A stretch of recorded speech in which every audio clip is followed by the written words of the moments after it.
बुजुर्गों, साथियों, माँ और बहनों, आप तमाम लोग 144 दिन से रामगढ़ भगवानपुर अस्पताल बनाओ संघर्ष कमेटी की तरफ से यहाँ आंदोलन कर रहे हैं और 12 दिन लगातार अनशन के ऊपर बैठे हुए हैं। और इस आंदोलन के क्रम में ही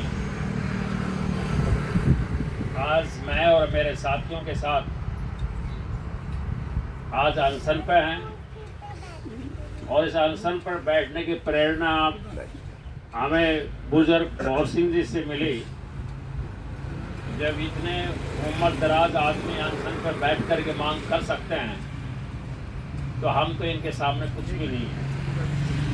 ये हौसला हमको यहाँ से मिलता है। ये कर्मिक अनशन चलता रहेगा जब तक ये सरकार बैरी और गूंगी बनी रहेगी। और ये सरकार अब बहुत ज़्यादा उस दबाव के कई कारण हैं, उनके पास हमारे आंदोलन का कोई जवाब नहीं है। आज अखबार में खबर छपी है, खबर ये छपी है कि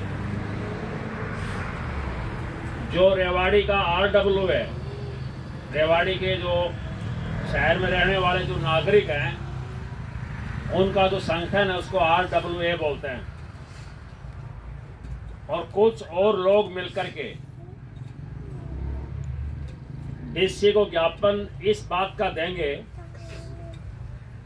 कि जो हॉस्पिटल है, सिविल हॉस्पिटल है, वो रेवाड़ी में ही जहां है वहीं रहनी चाहिए। इस बात को लेकर वो ज्ञापन देंगे और ये हॉस्पिटल किसी गांव की सीमा में नहीं जाना चाहिए। एक उन्होंने ये लिख रखा है, जिला के मुख्यालय के ऊपर रहना चाहिए। ये ज्ञापन रेवाड़ी की पार्षद श्रीमती पूनम यादव और कुछ पार्षद लोग ये ज्ञापन आज डीसी को देंगे। मैं पहले उनसे ये सवाल पूछता हूँ कि उनको ये ज्ञापन देने की जरूरत क्या पड़ी, जब 144 दिन से ये लोग आंदोलन कर रहे हैं तो 143 दिन में उनको कैसे होश आया कि हमको ज्ञापन देना चाहिए। अगर उनकी ये मांग थी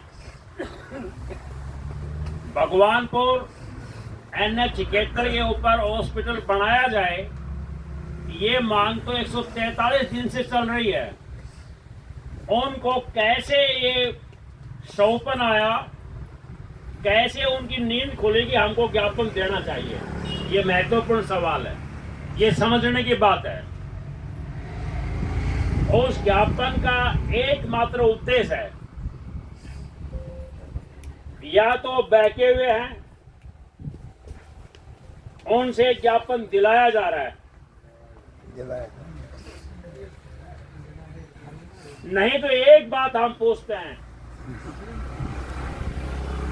रेवाड़ी के तमाम पार्षद से और चेयरमैन से कि आपने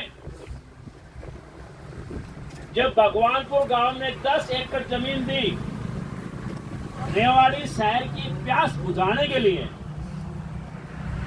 सरकार मुद्दत से एक बात कहती थी कि रेवाड़ी में पानी नहीं आ रहा है।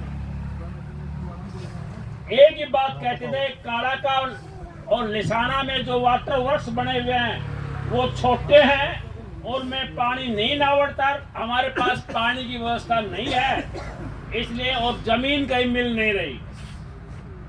एक ही बात सरकार और प्रशासन कहता था। जब भगवानपुर गांव ने 10 एकड़ जमीन रेवाड़ी के पानी पीने के पानी के लिए दे दी तो हम पूनम यादव जी से और रेवाड़ी के तमाम पार्षद से पूछते हैं कि आपने तो एक शब्द भगवानपुर के लिए धन्यवाद का भी नहीं कहा कि धन्य हो धन्य भगवानपुर गांव जिन्होंने रेवाड़ी के लिए 10 एकड़ जमीन दे दी, वो बात तो आपने नहीं की। और आज आप हॉस्पिटल की बात को लेकर आ रहे हो, ये हमारा सवाल है उनसे। और जो उन्होंने बात उठाई है, जरूर कोई न कोई सुन रहे होंगे उनके आदमी। उन्होंने 3 बात उठाई है, मैं आपके बीच में 3 बातों का जवाब दे रहा हूं, अखबार से जो जानकारी मिली है। नंबर 1 कि हॉस्पिटल मुख्यालय पर होना चाहिए, एक वो बात कह रहे हैं। नंबर 2 शहर से बाहर गांव की सीमा में नहीं होना चाहिए, नंबर 2 बात यह है। वही है जाम।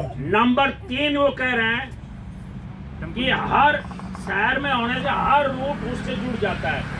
3 बात उन्होंने कही है। इन 3 बातों का जवाब हम यहां से दे रहे हैं और जरूरत पड़ने के ऊपर उनका जवाब हम और देंगे। नंबर 1 वो ये कह रहे हैं कि मुख्यालय में होना चाहिए। हम ये कह रहे हैं कि हॉस्पिटल मुख्यालयों की परिधि में होना चाहिए। मुख्यालय का मतलब क्या है? रेवाड़ी का मुख्यालय क्या है, कहाँ है? रेवाड़ी का मुख्यालय सेक्रेटरीट है, जहाँ डीसी बैठता है, उसको बोलते हैं मिनी सेक्रेटरीट, उसको बोलते हैं मुख्यालय, हेडक्वार्टर। तो हेडक्वार्टर के ऊपर होना चाहिए।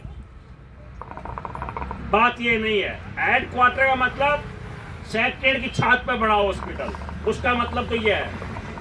मुख्यालय का मतलब है कि हॉस्पिटल मुख्यालय की परिधि में होना चाहिए, उनकी सीमाओं को टच करके होना चाहिए। और हरियाणा सरकार की जो पॉलिसी है, वो पॉलिसी हॉस्पिटल के मामले में जो कानून है, जो लिखा हुआ है उनकी किताब में, जो हमारी स्वास्थ्य मंत्री का जो बयान है, जो मुख्यमंत्री का 15 जून का जो भाषण है, उसमें लिखा हुआ है कि हॉस्पिटल वहां होना चाहिए जो लोगों की पहुंच में हो। हॉस्पिटल वहां होना चाहिए जिससे यहां से हॉस्पिटल से शिफ्ट होने में मरीज को आसानी हो। हॉस्पिटल वहां होना चाहिए जो शहर के साथ भी और गांव के साथ भी सटा, वहां